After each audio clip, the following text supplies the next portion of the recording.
तो ये सर्कुलर 12 है, मैं 2 डेरिवेशन कर रहा हूँ, ठीक है। तो पहले हम डेरिवेशन करते हैं टेंशन इन रोटेटिंग रॉड। एक रोटेटिंग रॉड में कितनी टेंशन होगी। तो मान लो जैसे कि ये एक रॉड है, मान लो ग्रेविटी फ्री स्पेस है और ये रॉड रोटेट कर रही है। तो ये रॉड ऐसे से घूम रही है, ठीक है। मान लो रॉड का लेंथ L है, मास M है और ये ऐसे से घूम रही है। तो आई होप अंडरस्टैंड। तो मतलब ये रॉड ऐसे आई और बाकी पेपर के अंदर है, ठीक है ना। तो मैं दिखा नहीं सकता ऐसे। अगर मैं इसका टॉप व्यू देखूं ऊपर से, तो ऊपर से देखने पे ऐसा लगेगा कि ये रॉड जो है वो ऐसे घूम रही है। तो वही जो एक्सिस ये थी वो एक्सिस होगी ऊपर, तो एक्सिस ऊपर होगी। तो ये जो रॉड है ना, ये ऐसे घूम रही है। तो मान लो रॉड किसी ओमेगा से घूम रही है, ठीक है। और तो मुझे बताना है कि tension as a function of X. तो मान लो जैसे कि सपोज़ ये एक्स बराबर 0 है और ये एक्स बराबर L है। तो मुझे बताना है किसी डिस्टेंस एक्स पर टेंशन कितना होगा। तो लेट्स कैलकुलेट। एक सिंपल सी डेरिवेशन है, सिंपल भी नहीं है लेकिन चलो जो भी है लेट्स। तो हम लोग क्या करते हैं कि ये एक्सेस है, ये घूम रही है ओमेगा से, एक्स पर जाके एक छोटा सा हिस्सा ले लेते हैं dx। अब ये आपके लिए थोड़ा मुश्किल होगा क्योंकि आप पहली बार होगा कि आप डिफरेंशिएशन इंटीग्रेशन का ठीक ठाक यूज़ करोगे। मान लो कि ये छोटा सा हिस्सा है, अब इसके इधर टेंशन T है, इधर टेंशन T प्लस dt मान लेते हैं, ठीक है। अब ये इसको कैसे समझना है, जैसे मैं आपको समझाता हूँ। जैसे कि मान लो सपोज़ ऐसे देखो, तो ऐसे देखो कि मान लो कि कई सारे बच्चे हैं, है ना। अब मान लो कई सारे बच्चे जो हैं वो, एक बच्चे ने खंबा पकड़ा, ये दूसरा बच्चा, ये तीसरा बच्चा, चौथा बच्चा। अब इस बच्चे की बात करते हैं, ठीक है। अब ये जो बच्चा है उसको ये वाला बच्चा इधर खींच रहा है, वाला बच्चा इधर खींच रहा है, सिंपल सी बात है। नहीं भाई, इसके हाथ पे जो इधर पड़ रहा होगा, इस पर इधर पड़ रहा होगा, तो ये इसको इधर खींच रहा है, इसको इधर खींच रहा है। सेम ऐसे ही कि ये जो रोड है इसमें छोटा सा चलो, इधर वाला इधर, इधर वाला इधर, ठीक है। अब आखिरी एंड पे कोई टेंशन नहीं। पूछो क्यों? क्योंकि आखिरी टेंशन क्या होती है कि मैं किसी पे क्या फोर्स लगा रहा हूँ। आखिरी एंड किस पे फोर्स लगा रहा है, किसी पे लगा रहा हूँ, वहाँ टेंशन 0, ठीक है ना। अब जैसे कि मान लो यही है, ये डायग्राम जैसे बच्चे वाला। अब सोचो कि ये बच्चा है ना, अब इसके इधर कोई नहीं है, तो इसका हाथ किसी पे फोर्स नहीं लगा, तो इस पर टेंशन 0 हो जाएगी। या तो ऊपर रखे नीचे रखे फर्क ही नहीं पड़ रहा, इसका कोई फोर्स ही नहीं, ठीक है। अच्छा, अब दूसरी बात सुनना ध्यान से। एक्चुअली में यहाँ की टेंशन ज़्यादा है, यहाँ की टेंशन कम, ठीक है। तुम बोलोगे ऐसा क्यों? बोलूँगा यार देख, खुद सोच के देखो, है ना। जैसे से बाहर जाओगे टेंशन कम, जैसे इस लड़के के साथ पर टेंशन ज़्यादा होगी, इस पे उससे कम, इस पे उससे कम, इस पे जैसे से बाहर जाओगे टेंशन कम होती जाएगी। I hope you understand. सुनो, इस बच्चे के साथ पे बहुत ज़्यादा टेंशन होगी, इस पर कम होगी, इस पर यहाँ और कम, यहाँ और कम, ऐसे टेंशन आगे जाके सब कम होती जा रही है, ठीक। तो तुम बोलोगे कि सर यहाँ टेंशन T है तो यहाँ T प्लस डी टी क्यों लिखा, T माइनस डी टी क्यों नहीं लिखा। भाई देखो, मैं आपको समझाता हूँ। आप लिखते T प्लस डी टी हो, अगर टेंशन घट रही है तो डी टी नेगेटिव आता है, लेकिन हमेशा ऐसे ही चलता है कि अगर x पर T है तो x प्लस डी एक्स पर T प्लस डी टी हो, ये कन्फर्म है, ठीक है। यहाँ टेंशन T है तो उसके बाद अगले पॉइंट पर T प्लस डी टी होगा। जैसे कि मान लो सपोज कि ये ग्राफ है एक्स वाई, मान लो ग्राफ ऐसा है, तो एक्स पर वाई है, तो एक्स प्लस डी एक्स पर क्या होगा, वाई प्लस डी वाई।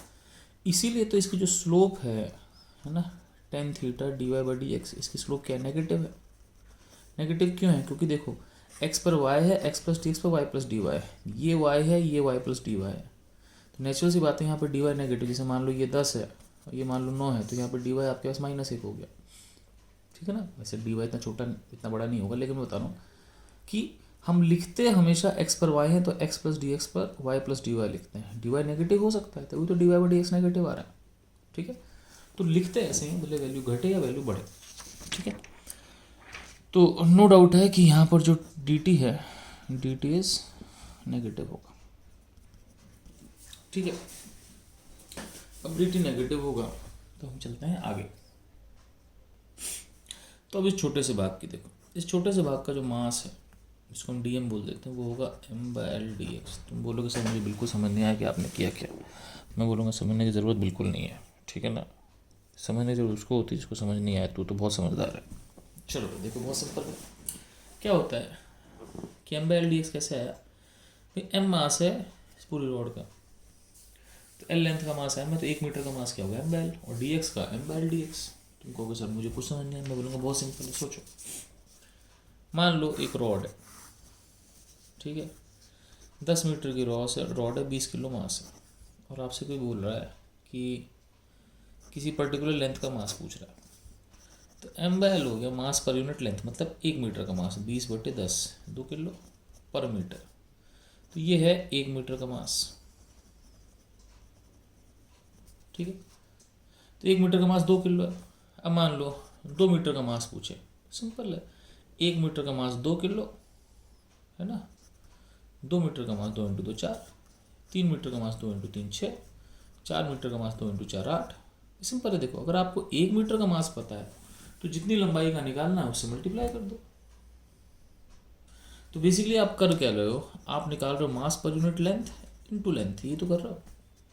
तो 1 मीटर का मास per unit length 2 into length 2 है 2 से, 3 है 3 से, 4 है 4 से, आधा मीटर तो आधे से कर दो, आधे मीटर का मास 1 किलो होगा, 1 मीटर का 2 किलो, तो आधे मीटर का 1 किलो होगा।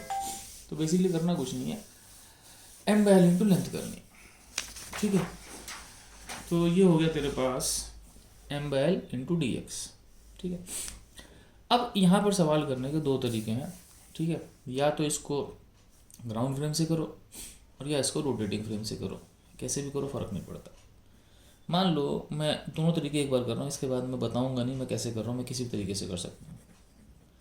अगर मैं ग्राउंड फ्रेम से करता हूँ तो ये जो छोटा सा हिस्सा है इस पर इधर टी है, इधर टी प्लस डी टी, सही है। अब ये क्या कर रहा है, ये चक्कर काट रहा है भाई, ये हिस्सा जो है वो बेसिकली कर क्या रहा है, ये हिस्सा ऐसे घूम रहा है। तो अगर ये हिस्सा सपोज घूम रहा है, समझना मेरी बात, ये हिस्सा घूम रहा है तो इसको सेंटर की तरफ फोर्स चाहिए, तो नेट फोर्स बराबर है में, अब सेंटर इधर है इसका, तो इधर की तरफ फोर्स तभी मिलेगा जब T T plus D T से बड़ा होगा। मैंने बता ही रखा है कि डी टी नेगेटिव होगा, तो T T plus D T से बड़ा होगा, तो T minus T plus D T net force होगा बराबर एम ए, ठीक है। तो आप इसको कर सकते हो माइनस डी टी बराबर डी एम कितना है M D X by L into radial acceleration कितनी होगी ओमेगा स्क्वायर आर। अब इसका रेडियस क्या है एक्स है, तो ये क्वेश्चन आ गया। सेम आप ऐसे भी कर सकते हो, इसको सूडो फ्रेम से कर सकते हो। सूडो फ्रेम से कैसे मैं समझाता हूँ, सूडो फ्रेम से ऐसे होगा कि ये छोटा हिस्सा बेसिकली घूम रहा था, तो अगर मैं इसी की निगाह से देखूँ तो इसका एक्सेलरेशन अंदर है, तो इसका एक्सेलरेशन अंदर है, तो ये सूडो लगाएगा कहाँ, बाहर। तो इसने सूडो बाहर लगाया तो इसका एक्सेलरेशन अंदर, इसने सूडो बाहर लगाया, d m into radial acceleration, तो d m omega square r, यानी कि M by L D x into omega square, इसका रेडियस कितना है एक्स है। ये हो गया, इधर टी था, इधर टी प्लस डी टी था। तो अगर मैं इसकी निगाहों से देख रहा हूँ तो ये रेस्ट पर है, रेस्ट पर है तो नेट फोर्स बराबर होगा, तो नेट फोर्स जितना लेफ्ट होगा उतना ही राइट होगा, ठीक है। टी से टी कट गया तो कितना आ गया बस माइनस डी टी बराबर M D X omega square X by L. कोई फ़र्क नहीं पड़ रहा, दोनों चीज़ एक ही हैं। यहाँ भी माइनस डी टी बराबर M D X omega square X by L है, यहाँ भी माइनस डी टी बराबर M omega square X by L है ना, जो भी सेम। तो अब से मैं सूडो से भी कर सकता हूँ, बिना सूडो भी कर सकता हूँ, मेरी इच्छा जैसे करूँ मैं, ठीक है। अब टेंशन मत लेना, दोनों सेम चीज़ है। अब हम निकालते हैं कि टेंशन किसी एक्स पर क्या होगी, तो हम लोग क्या करते हैं इसको इंटीग्रेट करते हैं, तो डी टी बराबर M omega square by L X D X minus, अब लिमिट लगाते कोरस्पॉन्डिंग क्या, किसी एक्स पर मान लो टेंशन टी थी, एक्स बराबर एल पे, मतलब आखिरी पॉइंट पर टेंशन क्या थी, 0 थी। अब डी टी का इंटीग्रेशन कितना हो गया, टी कहाँ से कहाँ तक, टी से 0, is equal to m omega square l x का x square by two, x से एल। इसको डेरिवेशन को 10 बार देख लेना। टी की जगह 0 रखोगे 0 आएगा, टी रखोगे टी आएगा। M omega square by L, यहाँ आ जाएगा आपके पास एक्स स्क्वायर नहीं L square minus X square by two, ठीक है। तो यहाँ टी हो गया M omega square by 2l into L square minus X, ठीक है। तो ये आपके पास डेरिवेशन हो गई। तो यहाँ से आपको किसी भी x पर टेंशन निकालनी है तो आप निकाल सकते हो, ठीक है। तो you can calculate tension at any point you feel like, ठीक है। तो डेरिवेशन मैंने आपको समझा दी। अब हम चलते हैं आगे। एक और डेरिवेशन है, और वो जो डेरिवेशन है वो बहुत ही इंपॉर्टेंट है। कैसे, मैं समझाता हूँ। अब जो अगली चीज़ है उसको बोलते हैं tension in A rotating ring. और ये सीरियसली ये एक बहुत ही पीजी टॉपिक है। पीजी टॉपिक बोले तो पीजी मतलब Pandey ji important point. PG में उसके आगे लिखता हूँ जो बहुत इंपॉर्टेंट चीज़। यहाँ क्या है, ऐसे सोचो एक रिंग है वो घूम रही है, कोई ग्रेविटी फ्री स्पेस है, ठीक है। अब रिंग जो है उसका मास है रेडियस आर है, ठीक। थोड़ी दोनों डेरिवेशन है थोड़ी मुश्किल है, आपको 2-3 बार देखनी पड़ेंगी। उससे एक बार में आप समझ जाओ। समझ जाना तो मुझे बता देना, नहीं समझे तो ही बता देना ना। अब ये ऐसे घूम रही है। अब घूमने से क्या होगा, इसमें टेंशन डेवलप होगी। तुम बोलोगे सर टेंशन कैसे डेवलप होगी, मैं समझा। मैं बोलूँगा देखो ऐसे मान लो कि आपने देखा होगा कई लोग क्या करते हैं, ऐसे गेम खेलते हैं कि ऐसे एक दूसरे हाथ पकड़ लेते हैं, ठीक है। अभी एक्चुअली ये टॉप डायग्राम है, जैसे कि ये एक इंसान की खोपड़ी, उसके हाथ पर सब नीचे मतलब पैर और नीचे हाथ ये रहे। ये दूसरा इंसान है खोपड़ी उसके हाथ पर नीचे, ऐसे कई सारे। अब ये मान लो इस बच्चे को देखो, ये ऐसे बच्चे घूम रहे हैं और ऐसे घूमते घूमते घूमते घूमते ऐसे हाथ पकड़ घूमते रहते हैं बच्चे। किसी का हाथ छूट जाता है, गिर जाता है। तो होता क्या है कि घूमने पे ये जो इंसान है इसको इधर ये खींचता है, इसको इधर ये खींचता है, दोनों साइड से टेंशन डेवलप होती है। तो ये ऐसे बढ़ जाते हैं, जैसे घूमते एकदम खिंच से जाते हैं। बहुत खींचने के बाद किसी ना किसी के हाथ जवाब दे जाते हैं, वो हाथ छोड़ देता है, उससे बर्दाश्त नहीं होती टेंशन, तो ही लीव्स द हैंड्स, ठीक है।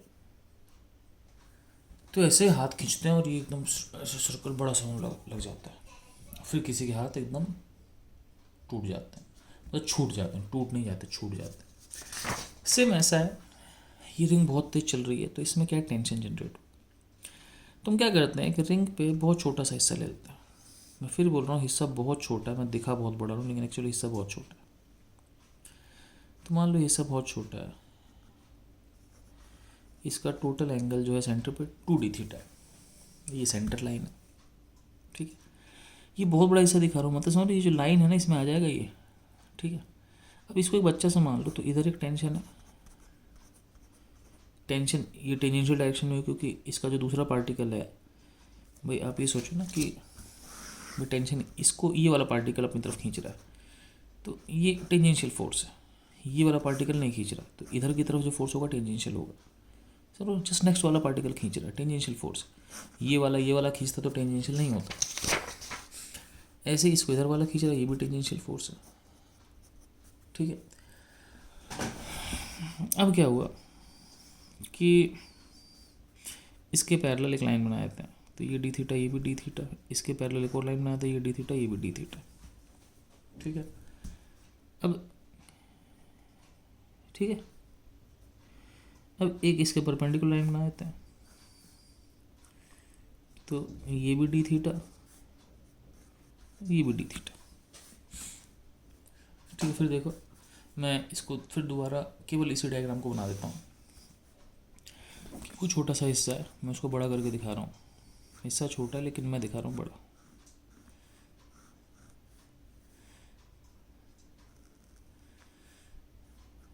D theta, D theta, tension, tension, ठीक है।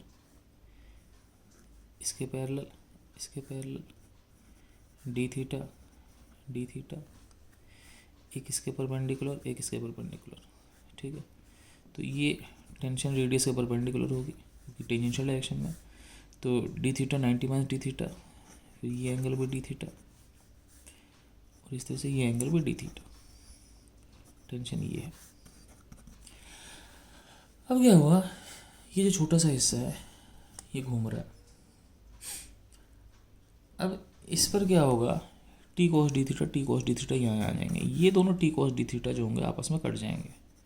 तो यहाँ टी कॉस डी थीटा,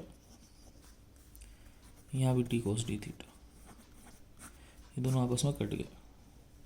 अब नीचे नीचे कितने जाएंगे, टी साइन डी थीटा, यहाँ भी कितना होगा, टी साइन डी थीटा, ये दोनों आपस में जुड़ जाएंगे। तो इस पे जो नेट फोर्स होगा नीचे 2t साइन डी थीटा होगा। अब ये फोर्स, अब सोचो कि ये जो पार्टिकल है ये इसीलिए बहुत छोटा पार्टिकल घूम रहा है, तो घूमने के लिए इसको सेंट्रीपिटल फोर्स है वो कितना होगा, सेंटर की तरफ होगा, कितना होगा, एम ओमेगा स्क्वायर। तो बेसिकली इस छोटे से हिस्से को नीचे फोर्स चाहिए घूमने के लिए, सेंट्रीपिटल फोर्स चाहिए। सेंट्रीपिटल फोर्स होता है एम, ठीक है। तो इस छोटे से हिस्से की अगर मैं बात करूँ, बहुत छोटा हिस्सा 2d थीटा। पहले बात इसका मास कितना होगा, इसका मास होगा m/2 into 2d theta, M D theta by pi. बांधे लोग तो सॉरी, इसका मास होगा m/2 इंटू 2d थीटा, मतलब M D theta by pi. अब आधे लोग तो इसमें टेंशन आ जाएंगे कि ये मास कैसे हो गया। मैं कहूँगा देखो भाई बहुत सिंपल है, ये जो इसका मास है एम मास कितने एंगल में फैला हुआ है रेडियन वाइज, m/2 पाई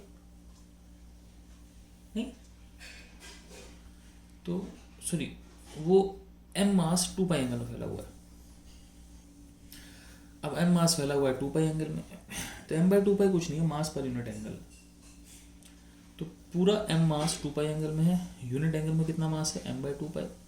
तो m/2 पाई मास पर यूनिट एंगल है, इनटू ये एंगल कितना है 2d थीटा, तो मास per unit angle into angle,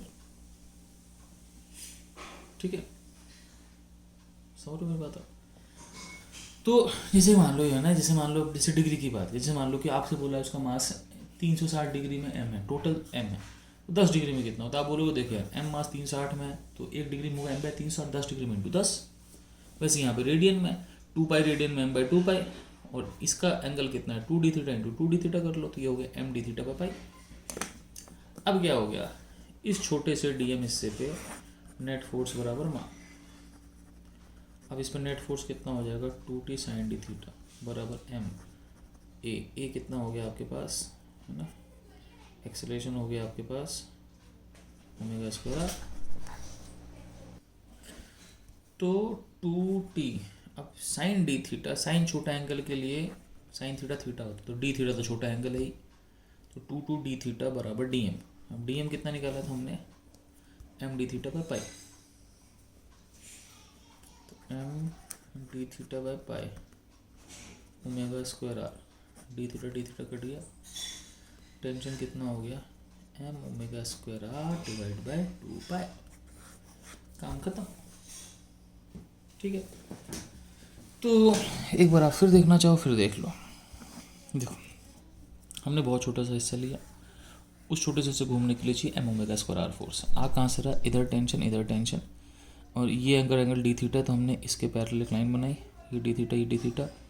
तो अब ये जैसे मान लो ये वर्टिकल से लाइन बना दी, हॉरिजॉन्टल से लाइन बना दी, तो d theta 90 minus d theta, फिर d theta, t cos d theta इधर, टी कॉस डी थीटा इधर, टी साइन डी थीटा इधर, टी साइन डी थीटा नीचे, ठीक है ना।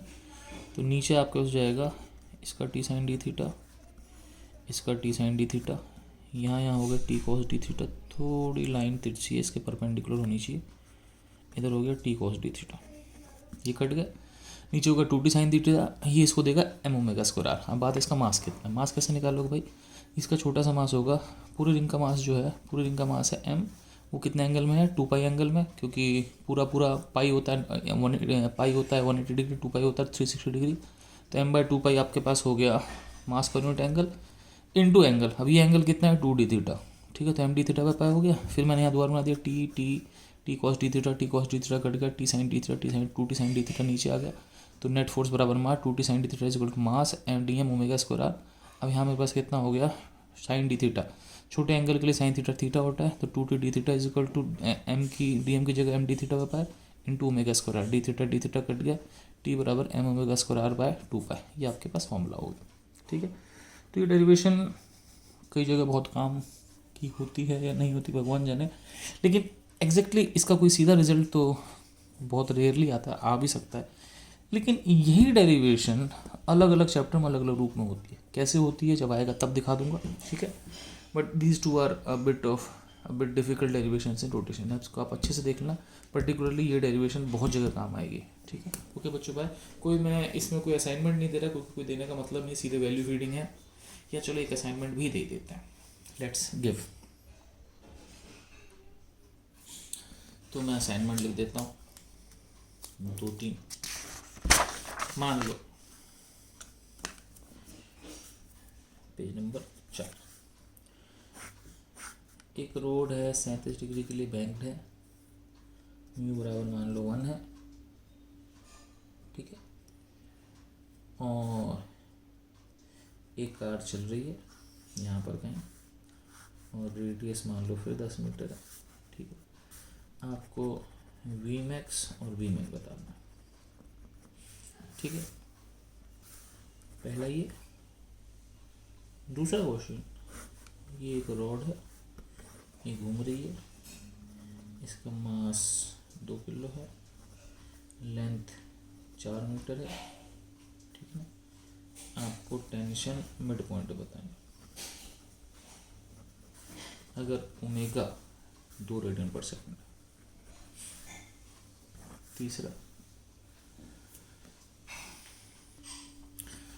तीसरा ऐसा एक रिंग है, इसका मास 2 किलो है, ये ओमेगा बराबर 2 रेडियन पर सेकंड से फिर घूम रही है। ठीक है, रेडियस भी 2 मीटर बता दो, इसमें टेंशन बता दो, खत्म, इससे तो कुछ नहीं, चिल मारो।